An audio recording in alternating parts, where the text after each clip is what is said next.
MMA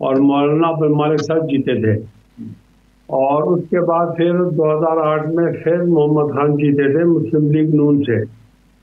کچھ عرصے کے بعد فیض محمد خان صاحب فوت ہو گئے. تو ضمنی الیکشن میں ہمارا آدمی جیتا تھا لائق خان. تو وہ بقیہ مدت کے لیے تھا. پھر کیپٹن صاحب جیتے ہیں 2013 میں, اور 2018 میں ان کے بھائی جیتے ہیں سجاد خان.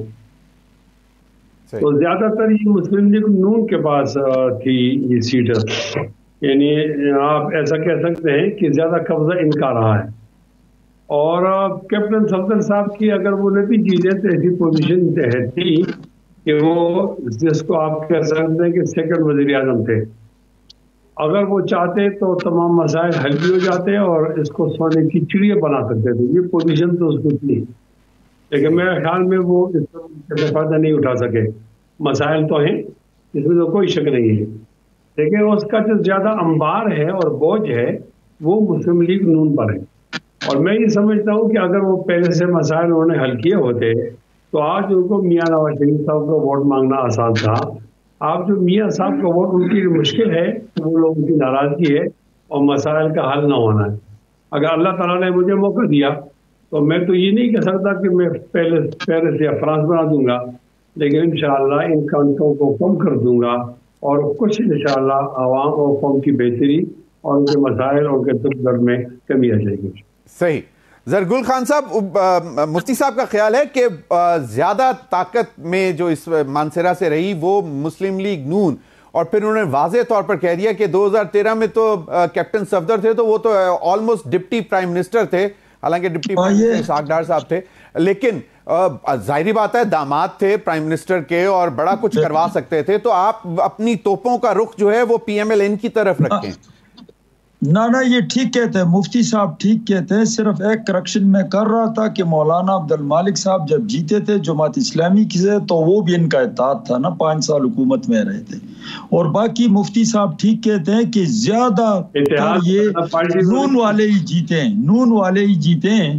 اور میں جدھر بیٹھا ہوں دربند میں, جی 1997 کا الیکشن آپ ریزلٹ نکالیں, اس وقت اعظم خان سواتھی, سید قاسم شاہ, میں اور نوابزادہ صلاح الدین نون کا کینڈیڈیٹ تھا. اس وقت میاں صاحب اگی آئے, وہاں میرے جلسے کے بعد ان کا جلسہ تھا. انہوں نے کہا کہ بس میں سوئی گیس کی منظوری کا اعلان کر رہا ہوں, میں 2 اکثریت سے وزیر اعظم بننے والا ہوں.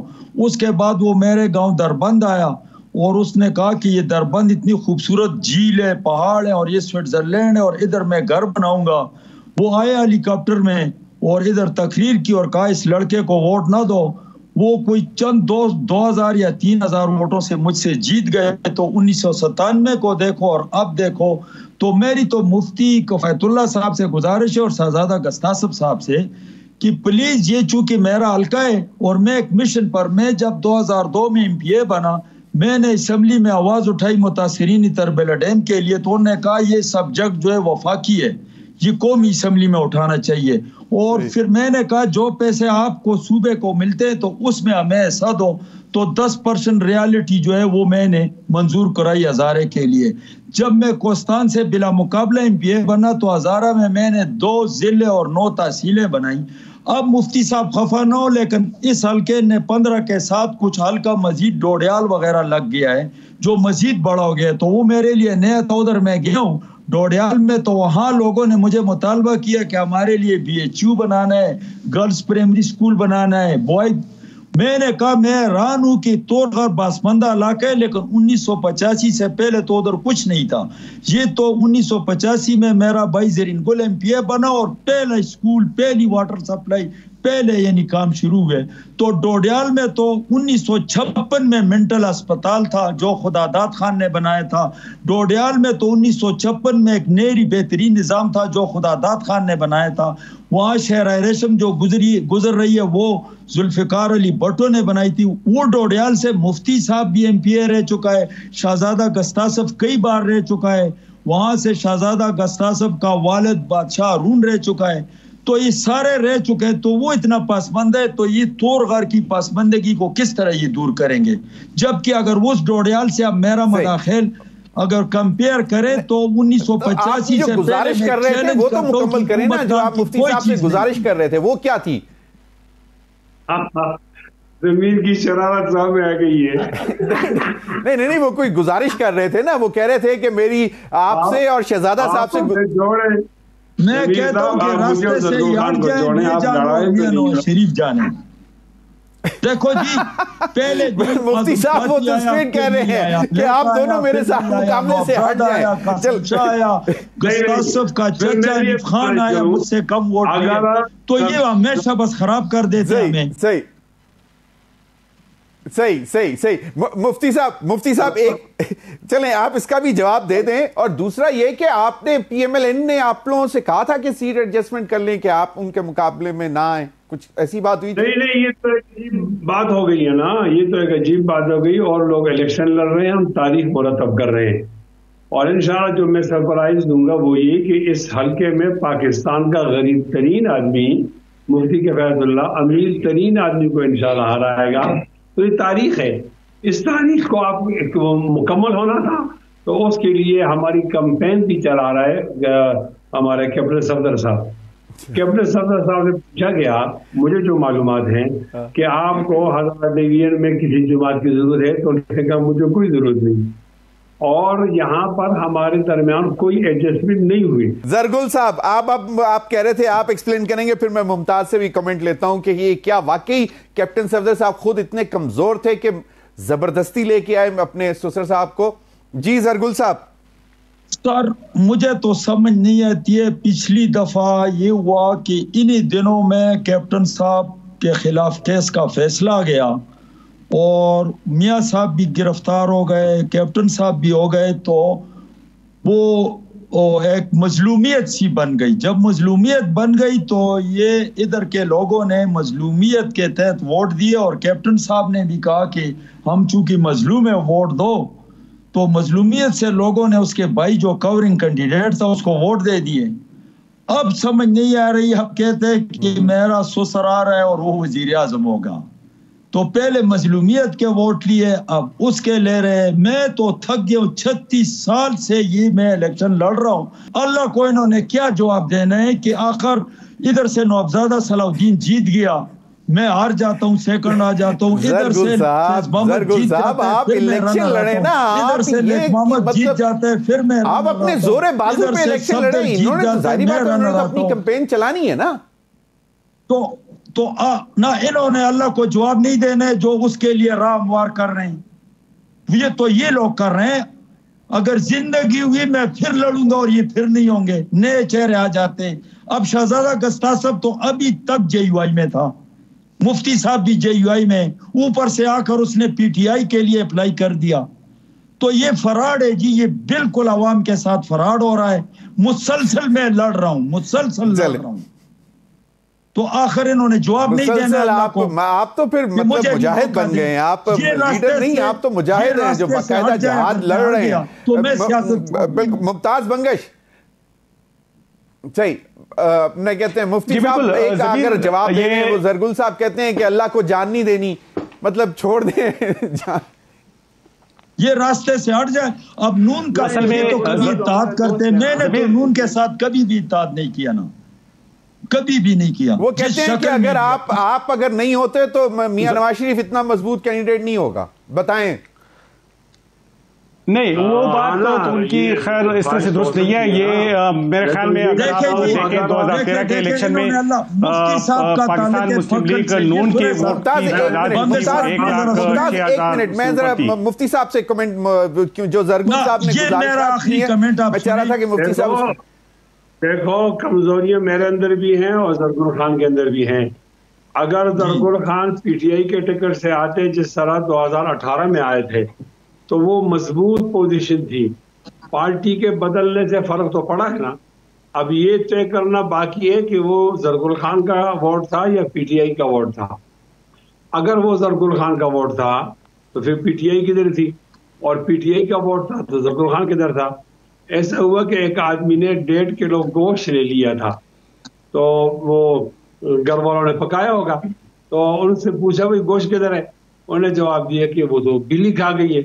تو وہ آدمی بلی پکڑا اور بلی کو اور اس نے تولا تو وہ 1.5 کلو تھی. تو وہ خاوند نے بیوی سے پوچھا اگر یہ بلی ہے تو گوشت کدھر ہے, اور اگر یہ گوشت ہے تو بلی کدھر ہے. زرگل خان بہت قابل احترام آدمی ہے. اگر یہ اسی جماعت میں ہوتا تو اس وقت میں بھی چھوڑ دیتا ان کے لیے, مضبوط پوزیشن ہوتی. اب تو میری درخواست ہے کہ میرے لیے چھوڑیں. پچھلی دفعہ ان کا اپنا کہنا ہے کہ کالا ڈھاکہ ان کا اپنا گھر ہے, وہاں سے ان کو 9,000 ووٹ ملے اور اس بندے ناچیز کو 19,000 ووٹ ملے. اب 9,000 والا راستہ چھوڑ دے یا 19 والا چھوڑ دے, کچھ نہ کچھ انصاف کرنا چاہیے نا. اچھا زرگل صاحب آپ گیم آپ کے کورٹ میں ڈال دیے گئے. چلیں زرگل صاحب اب آپ وہ کہہ رہے ہیں کہ آپ اپنے گھر سے ان سے ہارے ہوئے ہیں جہاں آپ کا گھر تھا, اس کا جواب دے دیں. جو سچ بات ہے وہ سچ ہے نا, وہ اس لیے میں آ رہا کہ یہ اتنا بڑا علاقہ ہے. میں تورغر نہیں آیا, تورغر میں نہیں, اور تورغر میں پی ٹی آئی کا وجود نہیں تھا, میرے پاس پی ٹی آئی کا ٹکٹ تھا. تو وہاں پر مفتی صاحب نے مذہب کارڈ استعمال کیا. تورغر والے جو ہیں وہ مذہب کا وہ پاس رکھتے ہیں. ویسے مجھے یاد آ گیا ممتاز بنگش نے کہا تھا کہ اب لوگ جو ہیں وہ بہت باشعور ہو گئے ہیں, وہ مذہب زیادہ اتنا امپورٹنٹ نہیں رہا, لیکن جے یو آئی ایف کا لیکن سر میں جو ریکویسٹ کرتا ہوں, میں یہ ریکویسٹ کرتا ہوں کہ میرا تعلق ہے تورغر سے, کیپٹن صفدر کا تعلق ہے کھواڑی سے جو تناول کا ایریا ہے, اور مفتی صاحب اور شہزادہ گستاسب کا تعلق ہے پکھل سے. اب اس حلقے میں آج تک اگرور بھی اس حلقے میں آتا ہے, پکھل بھی آتا ہے, تناول بھی آتا ہے اور تورغر بھی آتا ہے. اس حلقے سے اگرور کا ایم این اے رہا ہے, 3 ایم این اے رہے. اس حلقے سے تناول کے ایم این اے رہے 4-5 دفعہ رہے. اس حلقے سے پکھل کے ایم این اے رہے, یہ شہزادہ گستاسب کا چاچا رہا ہے, یہ سارے رہے. تو کیا تورغر پسماندہ علاقہ ہے تو اس کا وہ نہیں بنتے کہ تورغر کا آدمی ادھر کا ایم این اے بنے؟ کیا یہ انصاف نہیں کرتے ہیں؟ کیا انہوں نے مرنا نہیں ہے؟ چلو ٹھیک ہے, ہمارے ووٹ تورغر کے کم ہیں, ہم غریب لوگ ہیں, پہاڑوں کے, ان کے ووٹ ریشو زیادہ ہے, تو کیا انہوں نے ہمیں موقع نہیں دینا ہے؟ صحیح زرگل صاحب آپ کا پوائنٹ آ گیا. جی مفتی صاحب آخری بات کر رہا ہوں کہ میں بھی اسی علاقے کا ہوں اور زرگل خان بھی اس علاقے کا ہے. نہ آپ پکھل کے, آپ ترنگڑیا کے, میں میرا مداخل تورغر کا ہوں سر, آپ ترنگڑیا کے, گستاسب بھی پکھل کا ہے. ہمارا حلقہ نہ حلقہ تو قومی اسمبلی کا ہمارا حلقہ قومی کا ہے کہ میں بھی بات نہیں آیا, زرگل بھی بات نہیں آیا. صحیح, لیکن عوام کو موقع دے دیں, وہ جس کو لانا چاہے, وہ جس کو فیصلہ کریں. بالکل زرگل خان کی موجودگی میں یہ اعلان کرتا ہوں کہ انشاءاللہ میں 8 فروری کو قوم کو سرپرائز دیں گے. اور مطلب مفتی صاحب کا کلیم ہے, ممتاز بنگش صاحب, کہ وہ مفتی صاحب کہہ رہے ہیں کہ میں سب سے غریب کینڈیڈیٹ ہوں اور سب سے امیر کینڈیڈیٹ کو ہراؤں گا انہیں 15 میں. یعنی ان کا مطلب ہے میاں نواز شریف صاحب کو. کوئک کومنٹ ممتاز کرتے ہیں. وہ اصل میں بہت زیادہ حقیقت پسند ہے, لیکن مسئلہ یہ ہے کہ وہ آج جو اس پروگرام میں ہے وہ اپنے بارے میں نہیں اور دوسروں کے بارے میں حقیقت پسند واقع ہوئے ہیں. اصل میں مسئلہ یہ ہے کہ 2013 کے الیکشن میں ہم اگر دیکھیں تو مسلم لیگ نون کی جو ووٹ کی تعداد تھی وہ 1,06,000 تھی, اور اس کے مقابلے میں جو کینڈیڈیٹ تھا وہ صرف 70,000 ان کے ووٹ تھے. ان میں سے جے یو آئی اور پیپلز پارٹی کا کوئی اس طرح کا وہ نہیں تھا. 2018 کے انتخابات میں صرف 1,000 کے ووٹ کا فرق تھا. آزاد امیدوار نے جو جیتا تھا, بعد میں جو پی ٹی آئی میں شامل ہو گئے تھے, تو مسلم لیگ نون کے اس کے مقابلے میں ان کے صرف 1,000 کا ووٹ کا فرق تھا. اچھا, مفتی صاحب مقابلہ تو ضرور کریں گے, شاید مقابلہ ضرور کریں گے, لیکن سرپرائز کی گارنٹی نہیں ہے. میں آپ تینوں حضرات کا شکریہ ادا کرتا ہوں. ناظرین وقت ہوا ایک بریک کا. بریک کے بعد حاضر ہوں گے تو ہمارے ساتھ ہوں گے حافظ احسان احمد صاحب, بیرسٹر ہیں, لائر ہیں, اور جو آج فیصلہ آیا ہے نیب عدالت کا اس پر بات کریں گے. اسٹے ود اس.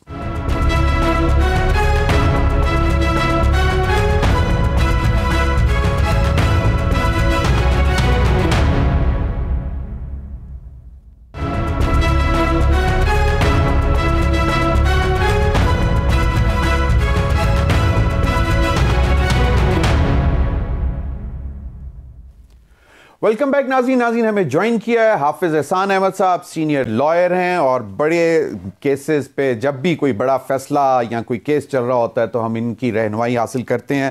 بہت بہت شکریہ حافظ احسان احمد صاحب آپ کے وقت کا. حافظ صاحب، یہ ایک بڑی ایکسپیکٹڈ تو تھا فیصلہ کہ جی آنا ہے توشہ خانہ کیس میں 14 سال دونوں بشرا بی بی اور بانی پی ٹی آئی کو ہو گئی، اور بانی پی ٹی آئی کو 10 سال کے لیے کسی بھی عہدے پر مطلب کے لیے نااہل قرار دے دیا گیا، اور ایک باقاعدہ جرمانہ بھی ہوا ہے بڑا ہیوی قسم کا. اس پہ اب آگے تو معاملہ جس طرح چلیں گے وہ بھی ہم آپ سے پوچھیں گے، لیکن ابھی تک جو ہوا ہے، جس طرح آج بتایا گیا کہ جناب غیر حاضری میں جو ہے وہ موجود نہیں تھے بانی پی ٹی آئی کمرہ عدالت میں، اور جج بشیر صاحب نے فیصلہ سنا دیا. بسم اللہ الرحمن الرحیم. ضمیر بھائی آپ کا بہت شکریہ، آپ ہمیشہ محبت کرتے ہیں، بلاتے ہیں، اور جو ہمیں اپنا لاء کے حوالے سے ہمارا ایکسپیرینس ہے یا جو ہم نے اس میں کام کیا اس کے مطابق آپ سے چیزوں کو لیگلی انالیسس کر کے دیتے ہیں. منظمیر، اس کے 3 ایسپیکٹ ہیں اس کیس کا. ایک اس کا ایسپیکٹ ہے جو پیورلی لیگل ایسپیکٹ ہے، اور لیگل کے ساتھ ایک فیکچول ایسپیکٹ ہے. دوسرا اس کے اندر جو ہے وہ آپ کا ہے ٹرائل کورٹ کے پروسیجر کی بات ہے، اور تیسرا ایک اس کا پولیٹیکل ایسپیکٹ ہے. اگر لیگل ایسپیکٹ کے اس کے اوپر جایا جائے تو یہ ایک ایسا کیس ہے کہ جس کے اندر پرائم منسٹر آف پاکستان کو ایک پورا ایک سیٹ تھا، جس کے اندر نیکلس بھی تھا، بریسلٹ بھی تھا، رنگز بھی تھیں، اور یہ بینگلز بھی تھیں. یہ ایک جو ہمارے دوست ممالک کے شاہ سلمان ہیں انہوں نے گفٹ دیا، اور وہ گفٹ دے کے پاکستان کے اندر جب آیا گیا تو ایک ہمارا جو 1975 کا توشہ خانہ رولز ہے اس کے مطابق یہ ہے کہ آپ کو جو بھی گفٹ ملے آپ نے سیدھا اس کو جو اسٹیٹ ڈپازٹری ہے اس کے اندر جمع کروانا ہے. اب پرائم منسٹر صاحب اس کو وہاں پہ جمع کروانے کے بجائے اس کو گھر کے اندر لے گئے، اور جب گھر کے اندر لے گئے تو وہاں پہ جو فرسٹ لیڈی تھی انہوں نے کہا کہ مجھے یہ اچھا لگتا ہے، میں نے اسے ریٹین کرنا ہے. اس کے اوپر پھر ایک جو ڈپٹی ملٹری سیکرٹری تھے انہوں نے ایک لیٹر جو تھا وہ ڈالا، اور انہوں نے کہا کہ جی فرسٹ لیڈی یہ چاہتی ہیں، اور اس کا جو بھی 2018 کے اندر انہوں نے پروسیس کو ریوائز کیا ہوا تھا اس کی ایویلیویشن کا، اس کو ایویلیویٹ کر لیں. اب اس کے اندر ایک ایویلیویشن کا پروسیس ہوا، اور وہ گفٹ جو شاہ سلمان کی طرف سے آیا تھا اس کی ویلیو جو تھی وہ لگائی گئی 1,90,00,000 روپے، اور اس کا جو ہاف تھا وہ تقریباً 90 لاکھ کے قریب پے کر دیا گیا. اب جب بات تو ایز اے پرائم منسٹر ہو کے چلی گئی اس چیز کے اندر، لیکن یہاں پہ ایک چیز امپورٹنٹ یہ ہے کہ جب آپ کی 23-24 سال کی ایک پولیٹیکل سٹرگل ہو، اور آپ ہمیشہ سے یہ کہتے ہوں کہ جی اس ملک کے جو آفیسز ہیں ان کا غلط طور پہ استعمال کیا جاتا ہے، اور یہ جو بڑے بڑے تحائف آتے ہیں ان کو غلط اسسمنٹ کروائی جاتی ہے، انڈر ویلیو کروایا جاتا ہے، تو آپ کا یہ کام تھا کہ جتنے بھی گفٹس آئے تھے یہ ٹوٹل 108 گفٹ تھے، جس میں 58 جو تھے وہ ریٹینز کیے گئے، اور سارے کے سارے جو تھے وہ انڈر ویلیو تھے. اور اس کی آپ کو میں کلاسک ایگزامپل تھا، کیا شاہ سلمان جو ہے وہ پاکستان کے پرائم منسٹر کو 1,90,00,000 کا گفٹ دے گا؟ کیا شاہ سلمان جو ہے وہ پاکستان کے پرائم منسٹر کو کہے گا کہ جی یہ میرا ایک چھوٹا سا ہے اس چیز کے اندر؟ کیا بادشاہ کو آج کے دور کے اندر آپ کسی بادشاہ کی طرف چلے جائیں تو وہ آپ اس کا لیول. اس کے بعد ہوا کیا کہ جب پرائم منسٹر پاکستان کے پاس یہ چیزیں آئیں گئیں تو پرائم منسٹر کو ریئلائز کرنا چاہیے تھا کہ یار یہ کہیں گڑبڑ ہے، اور اس گڑبڑ کے اندر سب سے پہلے وہ ایکشن کرتا اپنے پرائم منسٹر کے پرنسپل سیکرٹری کے خلاف کہ آپ مجھے گفٹس گائیڈ کر رہے ہیں، پھر سیکرٹری کیبنٹ پہ کرتا، اور پھر وہ جو سارا ایک عملہ ہے کہ جو یہ دیکھتا ہے، جو آنکھوں کے خواہشات پہ چلتا ہے کہ پرائم منسٹر آف پاکستان کو کیا چاہیے، چونکہ انہیں تو عادت پڑی ہوئی تھی نا کہ اس ملک کے اندر چیزوں کو انڈر ویلیو کرنے کی، اور انہوں نے کہا کہ اس کو بھی کر لیتے ہیں. اب اس کے اندر جب آیا تو پرائم منسٹر کو یہ احساس کرنا چاہیے تھا کہ شاہ سلمان کا گفٹ 1,80,00,000 کا نہیں ہو سکتا، یہ کوئی گڑبڑ ہے، کہیں میں اس کے اندر ٹریپ کے اندر نہ آ جاؤں جب میں گورنمنٹ سے باہر نکلوں، چونکہ میں بہت ہی ہائی مارل گراؤنڈ کے اوپر کھڑا ہوں. اب اس کے اندر جا کے تو جب معاملہ جو ہے وہ آگے جب چلا خراب اس وقت ہوا جب انفارمیشن کمیشن آف پاکستان کے اندر بہت سارے گفٹ جو تھے ان کے متعلق کہا گیا، اور وہاں پہ ڈینائل کیا گیا کہ یہ ہمارے فارن کرنسی جو ہمارے ریلیشنز ہیں وہ خراب ہوں گے.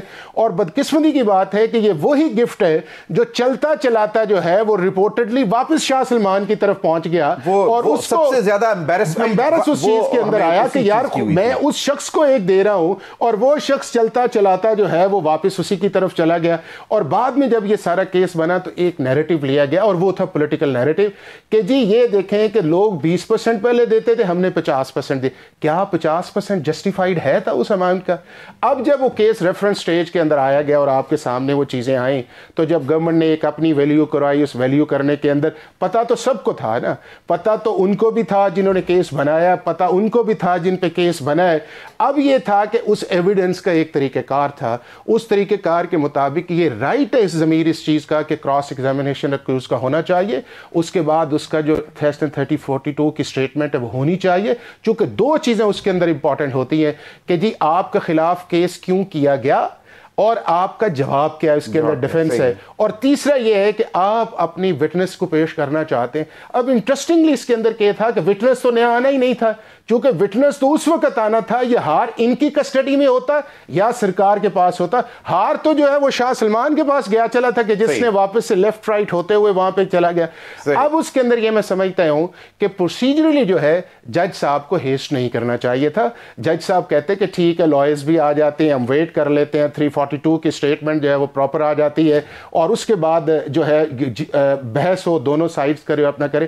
لیکن میرا خیال ہے کہ جج نے اس لیے کیا کہ جو وہ ایک پروسیس کو جس طرح ڈیلے کیا جا رہا تھا یا آبسٹرکٹ کیا جا رہا تھا, یہ ایک نان سیریس ایک ایٹیٹیوڈ تھا, اس کو جج نے کہا کہ ٹھیک ہے اگر آپ نہیں کرتے تو پھر مجھے تو اختیار ہے نا.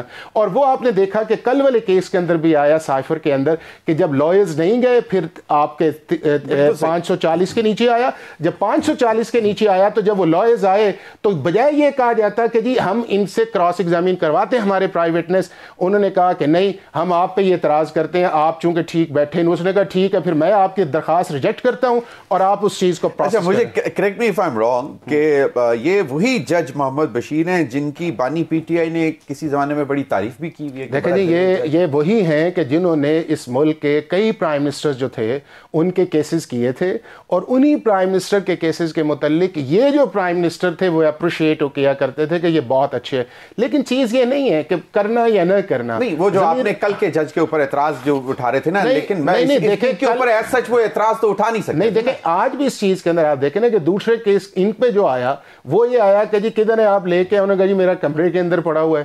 دیکھیں بات یہ ہے کہ ہر ایک بندہ جو ہے جب وہ سیٹ سے اترتا ہے تو اسے ریئلائز تو ہوتا ہے نا اس چیز کے اندر, اور وہ ریئلائزیشن اس کے اندر تھی. لیکن میرا خیال ہے کہ چیزوں کو ڈیلے کرنے کا پروگرام تھا. لیکن ایک چیز میں آپ کو بتاؤں, اگر اس کو اسی طرح پولیٹیکل نیریٹو کہ جی جج نے غلط کر دیا یا 20% کی بجائے ہم نے 50% کر دیا, اس کو اگر کیس لے کے جایا جائے کہ سر ہم نے عدالت کے اندر گئے تھے, ہم نے کوئی ڈیلے نہیں کیا, ہم آبسٹرکٹ نہیں کرنا چاہتے, جج صاحب نے ہماری بات نہیں مانی, آپ مہربانی کریں ہمارا کیس ریمانڈ کریں, ہم وہاں پہ جا کے 342 کی سٹیٹمنٹ بھی کرواتے ہیں, ہم اپنے آرگومنٹس بھی کرتے ہیں. میں آپ کو بتاتا ہوں کہ 2 ہیئرنگ کے اندر یہ کیس سیٹ اسائڈ ہوگا, ریورس ہوگا اور واپس جائے گا اس جج کے پاس, چونکہ ہماری سپریم کورٹ آف پاکستان کی بہت ساری ججمنٹ اس پہ موجود ہیں کہ جس کے اندر وہ یہ کہتے ہیں کہ ایکیوز کو فیئر ٹرائل یا ایکیوز کو جو ہے رائٹ آف کراس ایگزامینیشن یا 342 ہونا چاہیے, چونکہ یہ فنڈامنٹلز ہیں.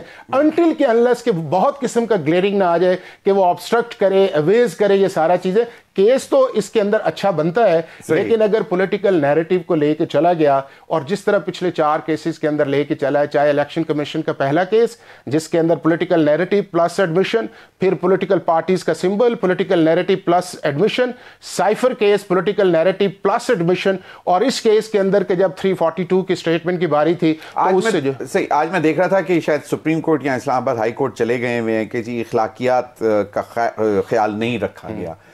بشرا بی بی کے حوالے سے جو اپنا کہ ان کے اوپر بھی یہ ڈال دیا گیا ہے 14 سال قید بامشقت. نہیں بینیفیشری تو وہی ہے نا جی, مین بینیفیشری نہیں, لیکن وہ کوئی آفس تو نہیں ہولڈ کرنی تھی نا. بینگ فرسٹ لیڈی مطلب انہوں نے ڈائریکٹلی بائی کی ہے کوئی چیز, یا ان کو جو ان کو گفٹ ملے تھے انہوں نے وہ خریدے تو اس کی وجہ سے یہ ان کو نہیں. ہمارے ملک کے اندر دیکھیں اگر پرائم منسٹر اور ان کی اسپاؤس دونوں اگر جاتے ہیں کہیں کسی غیر ملکی باہر کے ملک کے دورے پر اور وہاں کی جو ہیں سربراہ ان کو وہ گفٹ دیتے ہیں انڈیویجولی کہ جی یہ آپ کا پرائم منسٹر صاحب, یہ آپ کی اسپاؤس کا, تو اس وجہ سے ان کو اس کیس میں رکھا گیا یا صرف بینیفیشری ہونے سے کیونکہ انہوں نے جو پرائم منسٹر کو گفٹ ملا تھا وہ انہوں نے خریدا؟ نہیں, اس کے 2 وجہ ہیں. ایک اس کے وجہ یہ ہے کہ آپ کے سامنے ایک اور بھی پیچھے کیس آیا تھا جو مریم نواز کا بھی آپ کے سامنے آیا تھا، اس کے اندر بھی انہوں نے پبلک آفس ہولڈر نہیں کیا تھا اور نیب نے سیکشن 9 کے اندر انہیں سزا دی تھی. ٹھیک ہے، وہی آپ کے سامنے وہ بھی ہے،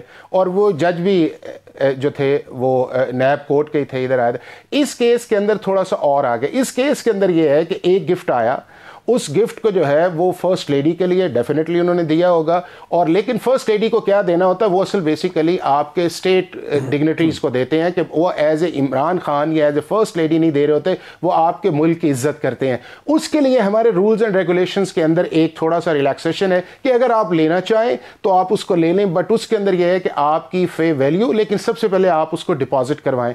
اب اس کیس کے اندر ہے کہ جب وہ آیا ہے تو وہ ریٹین ہی پہلے ہو گیا ہے اس کی ویلیو سے پہلے، مطلب یہ ہے بعد میں پھر بھیجا گیا، بعد کے اندر اس کو بھیجا گیا، اور وہاں کے اوپر تھا وہ بعد کے اندر جو اس کے اندر تھا. تو میرا خیال ہے کہ اس چیز کو انہوں نے کنیکٹ کر کے کہا ہے، لیکن اگر لیگل ڈیفنس لیا جائے یا اچھی طرح ان چیزوں کو لیا جائے، چونکہ پرابلم یہ آ رہی ہے کہ جب آپ پولیٹیکل نیریٹو کو لے کے چلتے ہیں تو عدالت کے اندر پولیٹیکل نیریٹو نہیں چلتا، وہاں پہ لیگل نیریٹو چلتا ہے. تو جب آپ لیگل نیریٹو لیں گے تو پھر آپ پبلک کے اندر کہیں گے، پبلک کہے گی کہ جی باہر تو صاحب یہ کہہ رہے تھے اور عدالت کے اندر اس وقت یہ ہو رہا ہے. تو وہ میرا خیال ہے کہ ایک کانٹرڈکشن کا ایشو اس وقت چل رہا ہے کہ جس کی وجہ سے چیلنجز بھی بڑھ رہے ہیں، جس کی وجہ سے پرابلمز بھی آ رہی ہیں. لیکن اگر ان کو ابھی بھی جس طرح کہتے ہیں نا کہ وائز اپروچ کے ساتھ انہیں ڈیل کیا جائے تو یہ ساری چیزیں جو اس وقت چل رہی ہیں، ایک دو کیسز جو آج یا کل ہوئے ہیں، یہ ریورس بھی ہو سکتے ہیں، ریمانڈ بھی ہو سکتا ہے، اور وہاں پہ جا کے کول مائنڈ کے ساتھ اس کو لیگل اسٹریٹجی کے ساتھ کیا جائے کہ ہم نے کیس لڑنا ہے، اس کیس سے نکلنا ہے. جب آپ پاکستان کے پولیٹیکل پروسیس کے اندر ہوں،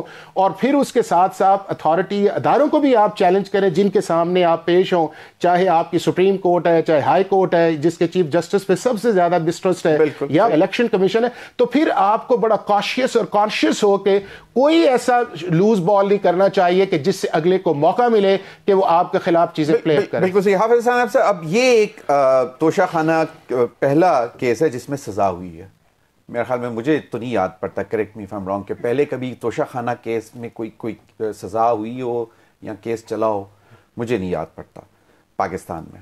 دیکھیں نا کہ یہ چیزیں جو تھیں کوئی ہے ہی نہیں ہے نا، ہے ہی نہیں. دیکھیں پہلے اب یہ جو پریسیڈنٹ سیٹ ہوا، ریکارڈ ہو گیا نا ایک توشہ خانہ کیس میں، تو اب کیونکہ ایک لمبی لسٹ ہے لوگوں کے پاس، بڑی لمبی لسٹ ہے کہ جی فلاں صاحب نے تو یہ اتنے تحفے لیے، اس کی ایویلویشن. اور شوکت عزیز صاحب سابق پرائم منسٹر سب سے زیادہ، پھر مرحوم مشرف صاحب نے بھی بہت گفٹ لیے. ایک لمبی طویل لسٹ ہے.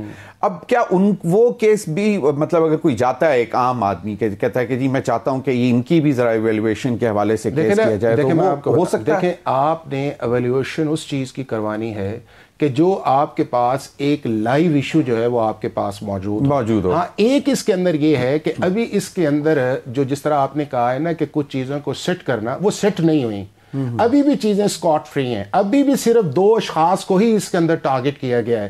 اس کے اندر آپ کا سیکرٹری کیبنٹ بھی آنا چاہیے تھا جس کے نیچے یہ توشہ خانہ چلتا ہے، اس کے اندر وہ ویلیویٹرز بھی آنے چاہیے تھے، اس کے اندر جو ہے وہ آپ کے اپریزر بھی آنے چاہیے تھے کسٹمز کے، اس کے اندر سیکرٹری ٹو پرائم منسٹر بھی آنا چاہیے تھا اس چیز کے اندر کہ آپ نے اس ساری فائل کے پروسیس کے اندر پرائم منسٹر کو جس ریزلٹ کی طرف لے کے گئے اس کے اندر آپ بھی رسپانسیبل ہے، چونکہ آپ نے جو چیز سبمٹ کی تھی وہ سبمٹ جو ہے وہ مارکیٹ ویلیو کے مطابق نہیں ہے. اور اگر کوئی سمجھدار پرنسپل سیکرٹری ہوتا تو پہلی ایڈوائز یہ کرتا، سر چیز اگر آپ نے ریٹین کرنی ہے تو اس کو مارکیٹ کے اندر نہیں لے کے جانا چاہیے. اس سے ہمارے اور اس کنٹری کے دوران جب انہوں نے ریٹین کر لی اس کی کتنی بھی 50% پیمنٹ پے کر دی، تو اس کے بعد سیکرٹری کو کیا معلوم کہ کسی نے جا کے باہر بھیج دیا. نہیں سر، یہ ایڈوائز کرنا چاہیے تھا.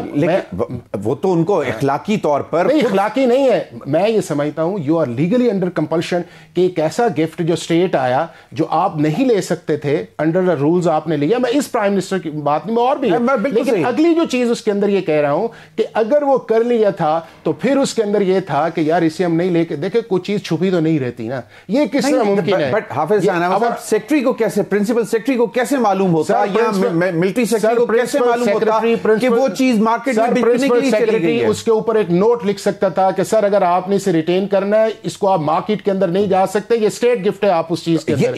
یہ مینڈیٹری ہے پہلے ہے. دیکھیں نا پرائم منسٹر کے سیکریٹری کا کام کیا ہے مجھے یہ بتائیں. بالکل ان کو ایڈوائز کرنا کہ جناب بالکل آپ کو. اور پھر اس کے بعد یہ تھا کہ ایز اے پرائم منسٹر آپ کو دیکھنا چاہیے تھا کہ یار یہ بات یہ ہے, اور اس کا یہ ایکسکیوز کہ اس سے ہم نے بنی گالا کی سڑک بنائی تھی, یہ کوئی ایکسکیوز نہیں. دیکھیں سب سے پہلی بات تو کہ جو جتنی امبیرسمنٹ پاکستان کو ہوئی کہ ایک اسٹیٹ گفٹ جو ہے وہ دوبارہ مارکیٹ میں بکنے چلا گیا, اور جس نے دیا تھا اس کے پاس ہی چلا گیا, کیونکہ دیٹ واز بیسکلی وہ جس کو کہتے ہیں وہ اس کے اندر یہ تھا ٹیلر میڈ بنی ایک اسے کہتے ہیں پرسن اسپیسیفک, وہ آپ چیزیں کرتے ہیں اور اس کے اندر جو آپ کے وہ چیزیں ساری ہوتی ہیں, چونکہ اس کی ایک قیمت کا ایک کمپوننٹ یہ بھی ہوتا ہے کہ دیٹ از فار دی ایکسکلوزیونیس, اور وہ ایکسکلوزیونیس یہ ہوتا ہے کہ آپ اس ڈیزائن کو یا اس چیز کو کسی دوسرے کو آپ نہیں دیتے, اور وہ آپ کا ایک وہ چیز آتی ہے. لیکن ضمیر میں آپ کو ایک چیز بتاؤں, جنرلی چیز یہ ہے کہ پروسیس تو چلتے رہتے ہیں اور وہ یہ ملک بھی آگے چلتا رہتا ہے, لیکن ایک ایسا پروسیس کہ جس کے اندر آپ دوسروں کے سسٹم کے اوپر بات کریں,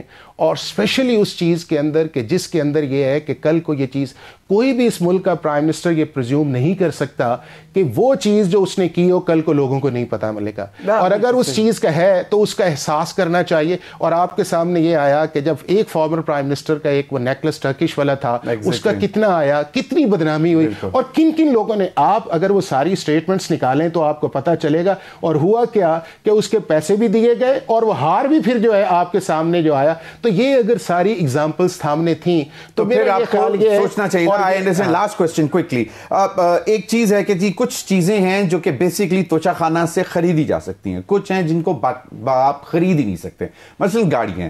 اگر کوئی سابق حکمرانوں نے گاڑیاں لی ہوئی ہیں تو وہ ان کا بھی کیس بن سکتا ہے. دیکھیں نا کچھ تو کیس چل رہے ہیں نا, ابھی 2 کیسز جو ہیں وہ چل رہے ہیں, ایک فارمر پرائم منسٹر کے خلاف بھی چل رہا ہے, ایک فارمر پریزیڈنٹ کے خلاف بھی چل رہا ہے. تو اب سٹینڈرڈ تو سیٹ ہو گیا نا, تو اب یہ پریزیڈنٹ آ گیا, اب سٹینڈرڈ تو سیٹ ہو گیا نا. لیکن میں یہ کہتا ہوں کہ اس سٹینڈرڈ سیٹ کرنے کے اندر ہمیں پک اینڈ چوز پہ نہیں جانا چاہیے. اگر وہ اسی طرح چلا ہے ان کو بھی چلانا چاہیے, لیکن اس کے ساتھ یہ ہے کہ سپلیمنٹری ریفرنس فائل کریں تاکہ وہ جو لوگ مس گائیڈ کرتے ہیں پرائم منسٹر کو یا پریزیڈنٹ کو, وہ آئندہ سے جرات نہ کریں کہ اگر ہم کریں گے تو ہمیں لا جو ہے وہ اپنے کاگنیزنس کے اندر لے لے گا. بہت بہت شکریہ حافظ احسان احمد صاحب آپ کے وقت کا. ناظرین اب تک کے لیے اتنا ہی, اجازت دیجیے, اللہ حافظ.